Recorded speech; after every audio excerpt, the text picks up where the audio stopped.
समस्त को नमस्कार। आपण माने समस्ते जानती कि राज्य रे 22 फेब्रुआरी अर्थात आसंता काली ठारू 2 मार्च पर्यंत जनता मैदान रे भुवनेश्वर ठारे शुभारंभ होबाकू जाउची सुभद्रा शक्ति मेला 2025 रो शुभारंभ होबो।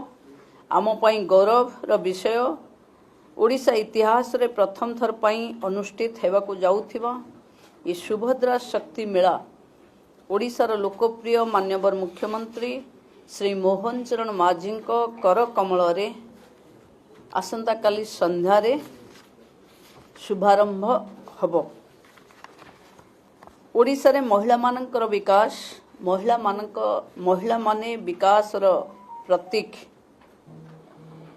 ये मेला रे विश्व को ओडिशा महिला सशक्तिकरण रो एक झलक देखेबा पई आमे प्रयास करिवो।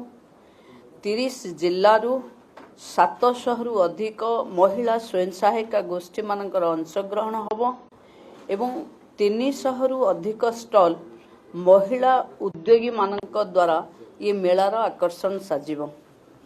ए 9 दिनिया भव्य प्रदर्शनी रे स्वयं सहायिका गोष्ठीर भूणी मानक द्वारा प्रस्तुत 200 रु अधिक प्रकार हस्तशिल्प कलाकृति मिलेट और जैविक उत्पाद खाद्य मसला सामग्री टेराकोटा और बाउंस शिल्प इत्यादि प्रदर्शित हेबो।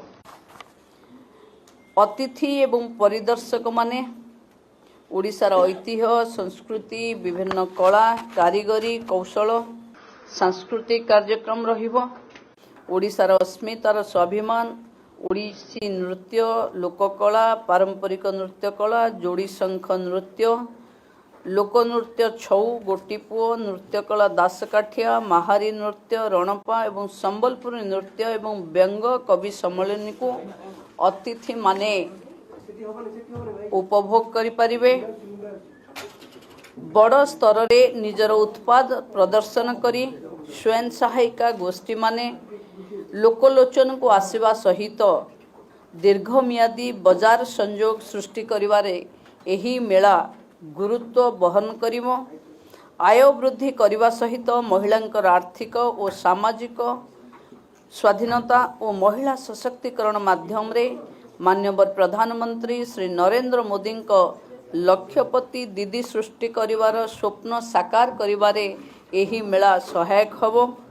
विकसित ओडिशा 2036 एवं विकसित भारत 2047 रे महिला सशक्तिकरण रो ये विकसित भारत एवं विकसित ओडिशा बनेबा पई महिला सशक्तिकरण हबो यार एक मूल पिंड। तेणु सुभद्रा शक्ति मेला रे अनेक एभली शक्तिर पुंज देखा मिलिबो जहा महिलांक पई एक नुआ एवं जुगंतकारी पदक्षेप हबो।